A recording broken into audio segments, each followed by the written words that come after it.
आज एक नया शिगुफा आया शहर में, वन नेशन वन इलेक्शन।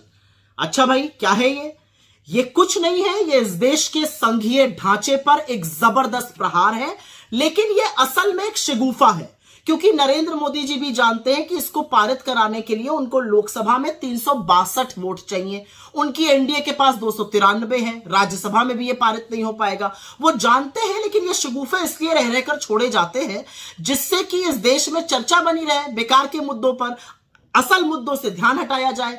इस बात से ध्यान हटाया जाए कि नरेंद्र मोदी और बीजेपी बुरी तरह से हरियाणा और जम्मू कश्मीर, झारखंड और महाराष्ट्र हारने वाले हैं। वन नेशन वन इलेक्शन की बात करेंगे, अरे एक साथ महाराष्ट्र, झारखंड, हरियाणा और जम्मू कश्मीर तो करा नहीं पाए, बड़ी बड़ी बातें करने चलते हैं। लेकिन दो तीन चीजें हैं जो बहुत दिक्कत तलब है इस रिपोर्ट में। करीब 18,626 पन्ने की ये रिपोर्ट है।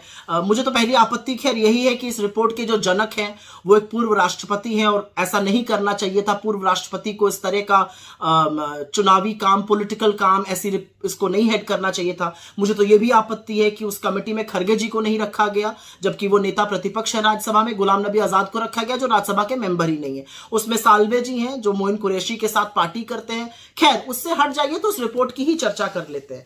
यह report one nation one election तो सबसे पहले तो है ही नहीं, क्योंकि यह कहती है कि एमएलए एमपी का चुनाव एक साथ होगा, मतलब 5,000 लोगों का, और पंचायती राज 100 दिन बाद होगा। तो यह वन नेशन वन इलेक्शन कैसे हुआ?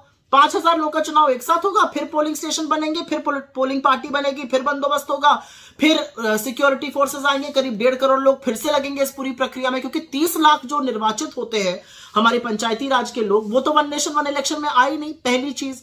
दूसरी चीज, ये कौन सी वुडू इकोनॉमिक्स ये शिगुफा छोड़ा जा रहा है? इससे खर्चा कम हो जाएगा। भैया कैसे खर्चा कम हो जाएगा?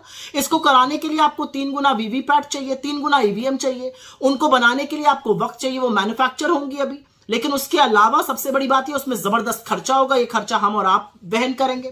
तीसरी बड़ी बात, ये पूरी तरह से राज्य सरकारों की अवमानना करता है। इस रिपोर्ट का कहना है कि राज्य सरकारों जिनका टर्म बचा रहेगा वो भंग कर दी जाएंगी, केंद्र उनको भंग कर देगा। क्यों भंग कर देगा भाई? और 17 राज्य सरकारें ऐसी होंगी जो उनका 2-3 साल बचा रहेगा 2029 तक, तो उनको क्यों भंग कर दिया जाएगा और वो क्यों ऐसा होने देंगी? और ये क्यों असंवैधानिक और अलोकतांत्रिक नहीं है? तो राज्य सरकारों को भंग कर देंगे ये। और इसमें एक बड़ी अजीब बात है, अगर कोई राज्य सरकार गिर जाती है तो वहां चुनाव होगा, लेकिन सिर्फ उस अवधि के लिए होगा जब तक लोकसभा चुनाव नहीं हो रहा है। मतलब चुनाव भी होगा, खर्चा भी वहन होगा, सारा बंदोबस्त भी होगा, लेकिन उसी अवधि के लिए। मैं तो एक सवाल पूछना चाहती हूं, मान लीजिए केंद्र सरकार गिर जाती है, जो बड़ी संभावना है मोदी जी की 2025 में गिरने की, तो क्या आप सारी राज्य सरकारों को भंग कर दीजिएगा? ये कौन सी इकोनॉमिक्स है, ये कौन सा लॉजिक है? ये सिर्फ मोदी जी ही बता सकते हैं। लेकिन एक बात यहां पर समझनी जरूरी है कि जो 2-4 बातें इसके बारे में कही जा रही है, इससे पॉलिसी मेकिंग नहीं हो पाती है, डिसीजंस नहीं बन पाते हैं। 4 साल 11 महीने आपसे पॉलिसी मेकिंग नहीं हो पा रही है, उसी 1 महीने में आपको सारी पॉलिसी मेकिंग करनी है। सारे जो पुराने निर्णय हैं वो चलते हैं, नए निर्णयों के लिए इसी से परमिशन मिल जाती है। ये सिर्फ और सिर्फ संघीय ढांचे पर प्रहार है। और ये एक जो बीजेपी का ऑब्सेशन है ना, one nation this one nation, हम one nation this and that नहीं है, हम वन नेशन वन लैंग्वेज नहीं है, हम वन नेशन वन रिलीजन नहीं है, हम वन नेशन वन कल्चर नहीं है, हम वन नेशन वन कलर नहीं है, हम वन नेशन एक जैसे नहीं लगते हैं।